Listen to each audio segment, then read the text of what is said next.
Hey folks, so this week's been pretty exciting week, not only because Christmas is coming, but in particular because of this, the new AiM plug and play Lotus Dash for 2011 to 2019 cars. So anyone that knows me knows I'm a big fan of data, in particular measurement, especially on track. And I found that by understanding kind of what I'm doing on track, looking at data, looking at measurements, trial and error, it's really improved my performance over the years. And I've been using a race logic over the last 2 to 3 years now, alongside a guard dash that I've had this year installed again, just from a digital perspective. But one of the things that's been kind of annoying me is I've always wanted a digital dash, because I think it really does brighten up the interior of the Lotus. An integrated camera as well as an integrated lap timer, and bringing all those three things together was always kind of my ideal, and it's just never really happened until AiM literally Christmas has kind of announced this integrated solution. So I was pretty stoked last week when it got announced.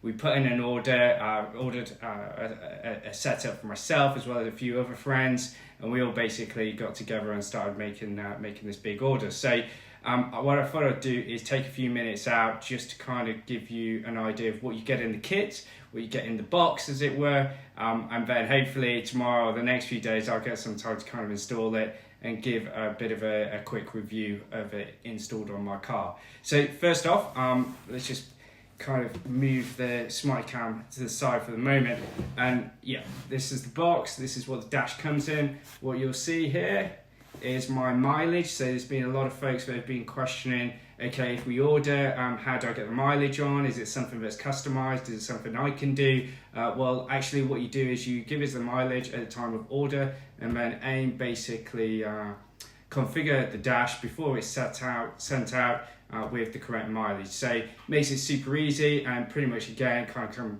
comes back to that plug and play mentality. So let's have a look what's in the box.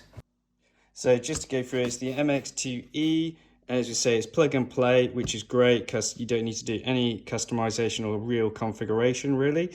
And it is for the Lotus Exige models, but the important thing to mention is that it's for 2011 to 2019 models that it is kind of ready to go for. So let's see about opening the box. I haven't actually opened it yet.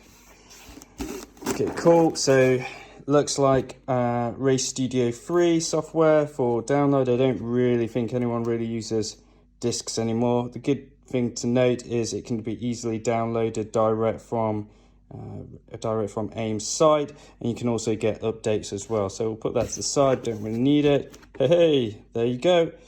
There it says it, you can download all the user documentation, but also all of the software as well as latest firmware. Okay, installation guide. I think we will need that tomorrow, although that looks pretty simple and pretty much close to what the GAR setup is, so no news there. Okay, it looks like some interesting things with the GPS. Okay, cool. We'll have a look at that tomorrow. Let's have a look at the dash. Okie dokie. This looks pretty cool. Quite nicely packaged.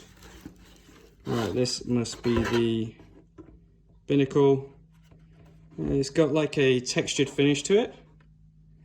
It looks quite well made, although to be fair, I probably would look to get that either carbon coated or maybe some Alcantara on it.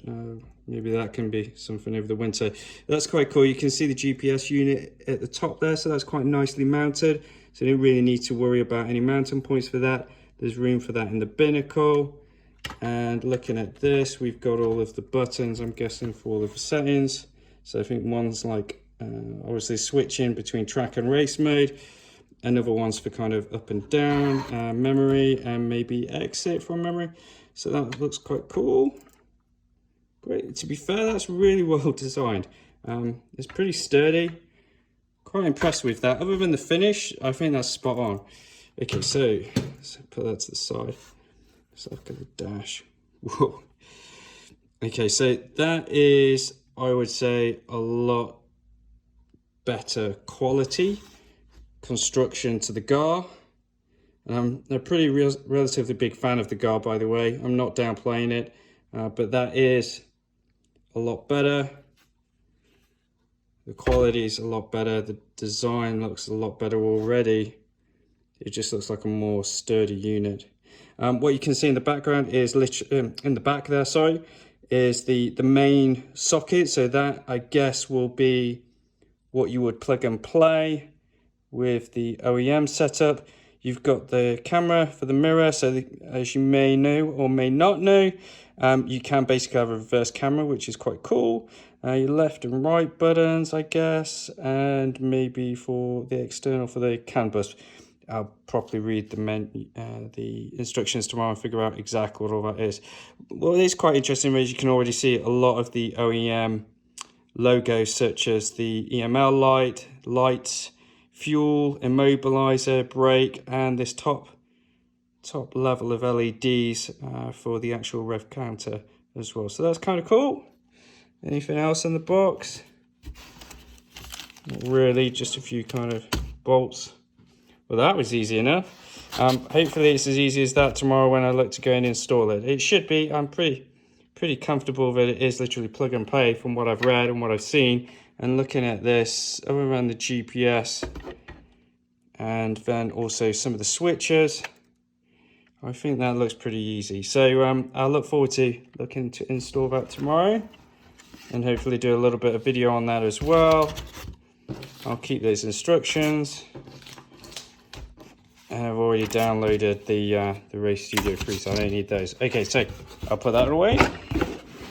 And I guess on to the next. So we have the SmartyCam HD. So there's no point in my mind of just getting the digital dash without thinking about investing in the SmartyCam. The idea behind it being that you've got your integrated lap timing with your dash, so you can see how you're doing pretty much in real time, but also you can actually go see how that specific best lap or worst lap or average lap looks against what you was actually doing on track, and be able to do that from a split perspective as well. So again, coming back to the learning. So let's have a look at opening it up. Okay, so let's have a look at the SmartyCam HD. So I love a free sticker. Don't really use them on the car. I'm not a big fan of them actually on a car, but I do love good stickers. So thank you. Great download. More DVDs, but pretty much like floppy disks these days. Don't really need that. Already got it installed. Hey. Okay, so this is a lot bigger than I expected. A hell of a lot bigger than, say, compared to a GoPro. Let's see how I actually get it out. How do you get this thing out? Okay, give me a second, guys. Okay, back again, and no more packaging troubles. Okay, so this is huge, and it's quite weighty. What I can say though is it's pretty well built. It all is an alley construction. There is no way that this is fragile. It's definitely made for some serious usage. It kind of looks bulletproof, and it kind of weighs it as well. So I went for the 67-degree angle, which is the recommendation, especially if you're in a closed car like we are with the Lotuses. You get a better field of view and a more focused view through the actual windscreen rather than super wide. You got some external pieces there, and then your GPS there. I don't know if we'll need that, especially when we look at using the data hub to connect everything up. Guessing the SD card goes in there.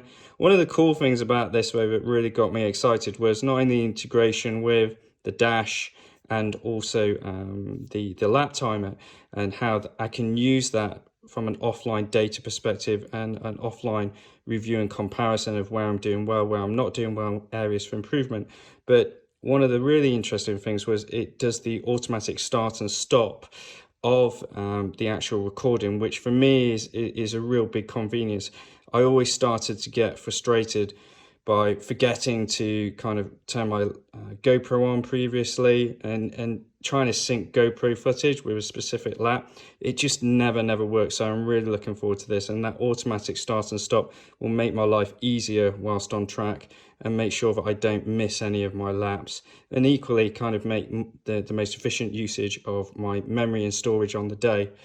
So that's the camera, and as I said, really sturdy, really well built, but I would say it's a big unit, so much so that whatever mount that you use, you better make sure it's a pretty sturdy one, because it needs to take the weight. Okay, so okay, looks like the cable end that'll go to the dash or data hub, I expect, and then I'm guessing charger, which I need to figure out. So okay, that's pretty simple as well. I don't think I'll be installing the SmartyCam tomorrow. I don't think I'm going to get time, but for sure I'll look to install the dash. I've got a feeling it'll probably take me about an hour or so to install this dash. I don't think it's going to take long. The binnacle takes like literally minutes to take off, and then the actual dash, looking at it, it's just the one plug, maybe the data hub I need to connect up and 4 screws, but should be pretty easy. So I'll look to do that tomorrow and get it uploaded. Until then, thanks for watching the video.